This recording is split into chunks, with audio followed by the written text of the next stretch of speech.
Assalamualaikum warahmatullahi wabarakatuh. Perkenalkan, kami dari kelompok 7. Di sini kami akan membuat video tentang proyek pengembangan kewirausahaan dengan anggota yaitu saya Nadia Rizida Mardani dengan NIM 4101422022 dan juga rekan saya Fadi Ali Mufid dengan NIM 4101422018. Saya Nurul Fajri Rizkielia dengan NIM 4101422044. Dan saya Sally Fidianti dengan NIM 4101422046 dengan dosen pengampu yaitu Dr. Walid SPD MSI. Kewirausahaan merupakan disiplin ilmu yang mempelajari tentang seni, filosofi, nilai, keterampilan, dan teknologi seseorang dalam menjalankan bisnis dengan mengoptimalkan sumber daya yang ada, seperti pengalaman hidup, jaringan pertemanan, modal, dan lain sebagainya. Dari banyaknya berbagai usaha seperti pakaian, barang-barang, yang lainnya, kelompok kami memilih jenis usaha makanan. Makanan atau pangan adalah salah satu kebutuhan hidup manusia yang paling dasar dan merupakan suatu kebutuhan primer setiap manusia untuk mempertahankan hidupnya. Kelompok kami memiliki jenis usaha makanan yang kami beri nama yaitu Sosial Premozarti sebagai produk usaha yang akan kami kembangkan. Sosial Premozarti atau sosis ayam mozzarella crispy adalah makanan yang berbahan dasar kulit paksi dengan isian telurnya yaitu ayam, sosis, mozzarella, makaroni, dan sayuran sebagai pelengkapnya. Produk makanan ini banyak digemari oleh kalangan masyarakat, terutama oleh anak muda. Cita rasa yang gurih, crispy, dan lezatnya menjadi daya tarik tersendiri. Cemilan ini bisa dinikmati pada segala suasana. Biasanya cemilan ini sangat cocok disantap saat bersantai bersama teman ataupun keluarga serta ditemani dengan secangkir teh atau kopi hangat. Produk makanan ini merupakan salah satu potensi usaha yang menguntungkan. Selain karena banyak dinikmati oleh masyarakat, bahan bakunya juga memiliki harga yang cukup terjangkau dan cukup mudah didapatkan di pasaran.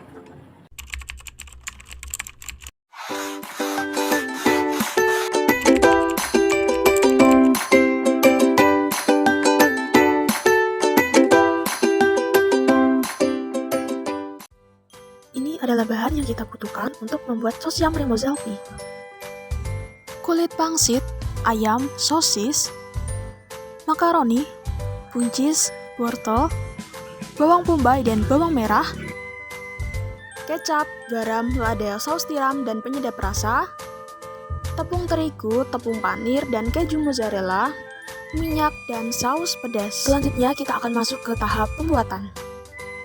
Pada tahap pertama ini kita akan merebus makaroni sampai matang.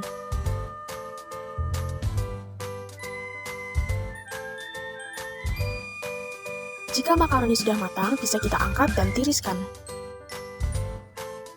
Jangan lupa cuci ayam dulu sampai bersih.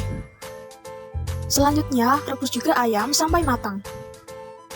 Jika ayam sudah matang, angkat dan tiriskan. Jika ayam sudah dingin, langsung saja suwir-suwir ayam. Selanjutnya, potong sosis dengan potongan dadu.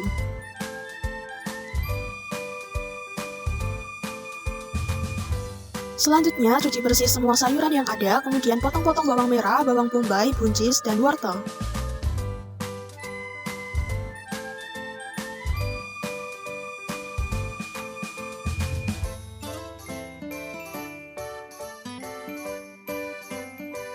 Selanjutnya, potong keju mozzarella.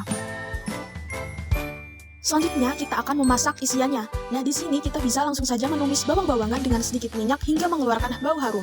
Kemudian, tambahkan sedikit air dan masukkan sayuran. Rebus sayuran hingga empuk. Masukkan juga makaroni dengan ayam atau sosis. Kemudian, tambahkan bumbu secukupnya dan aduk-aduk semua bahan hingga tercampur rata.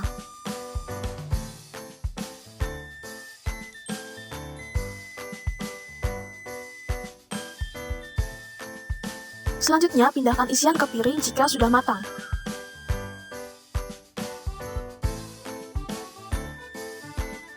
Yeay, sudah matang.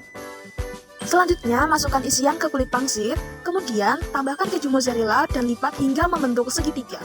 Kemudian, celupkan ke tepung terigu yang sudah diberi air dan baluri dengan tepung panir.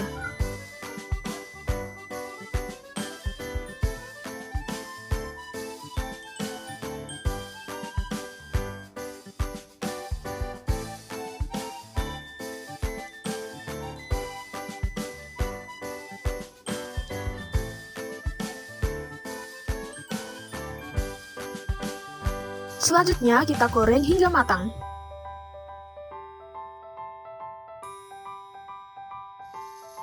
Jika sudah matang, langsung saja angkat dan tiriskan.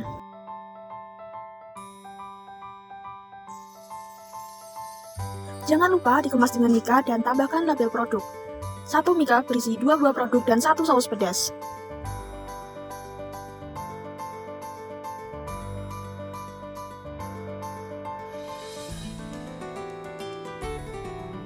Ini adalah dokumentasi dari beberapa konsumen kami.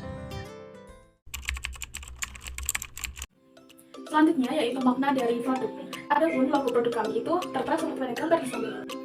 Nah, kalau bisa dilihat di tengah gambar itu terdapat ilustrasi dari produk kami, di mana di dalamnya terdapat ilustrasi sayuran, makaroni, dan juga potongan daging. Nah, selanjutnya terdapat juga tulisan Sosial Remozelpi, di mana tulisan tersebut merupakan identitas produk kami yang merupakan singkatan dari sosis ayam mozzarella crispy yang ditulis militer pada ilustrasi produk. Nah, selanjutnya kami juga menambahkan background berwarna kuning untuk memberi kesan bahwa produk yang kami buat itu memiliki cita rasa yang gurih dan juga lezat. Adapun logo produk kami itu memiliki bentuk dasar yaitu lingkaran yang bulat sebagai simbol dari konsentrasi dan fokus yang tinggi dalam menggapai tujuan.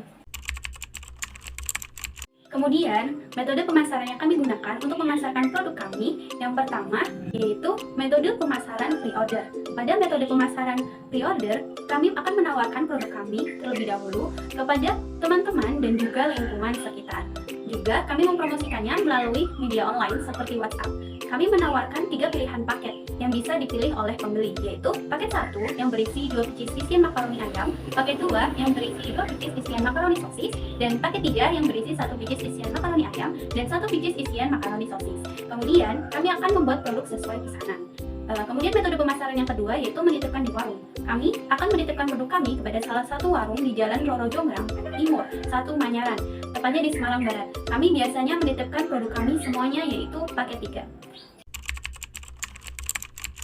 Selanjutnya, laporan hasil pengembangan kewirausahaan. Biaya produksi yang kami keluarkan, pendapatan, rugi, dan laba bersih yang kami dapatkan selama 7 kali produksi secara berturut-turut adalah sebesar Rp334.198, Rp605.000, Rp32.124, dan Rp239.038. Untuk rincian modal, pendapatan, rugi, dan laba bersih berdasarkan produksi ke-1 hingga ke-7 adalah sebagai berikut.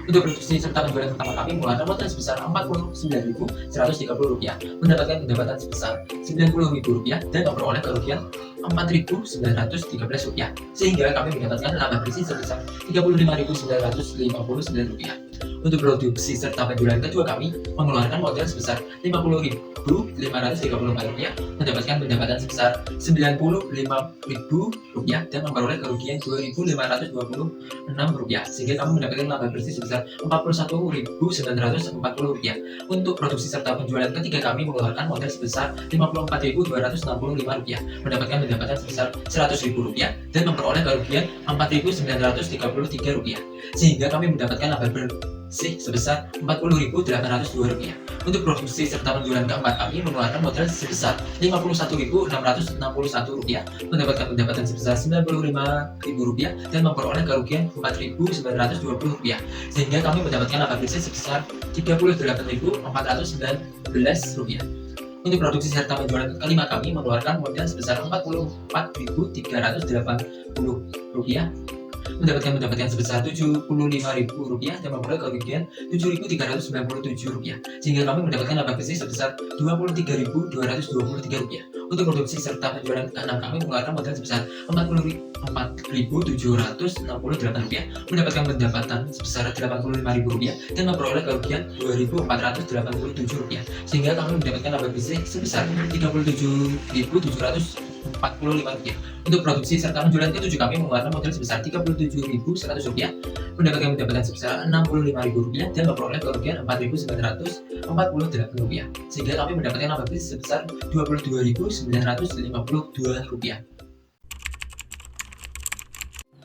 Kesimpulan yang didapatkan adalah kegiatan kewirausahaan kami yaitu berwirausaha produk makanan yang kami beri nama Sosiam Remozelpi, yang merupakan salah satu produk makanan ringan yang cocok dijadikan camilan ataupun sebagai penjaga perut kala sedang lapar. Makanan ini berupa pangsit goreng yang dibaluri dengan tepung panir yang di dalamnya berisi varian rasa seperti makaroni ayam dan makaroni sosis dengan campuran sayur wortel dan buncis. Berdasarkan hasil pengembangan usaha yang telah kami lakukan selama 7 minggu, usaha pangsit goreng Sosiam Remozelpi memperoleh jumlah keuntungan atau laba bersih sebesar Rp239.038.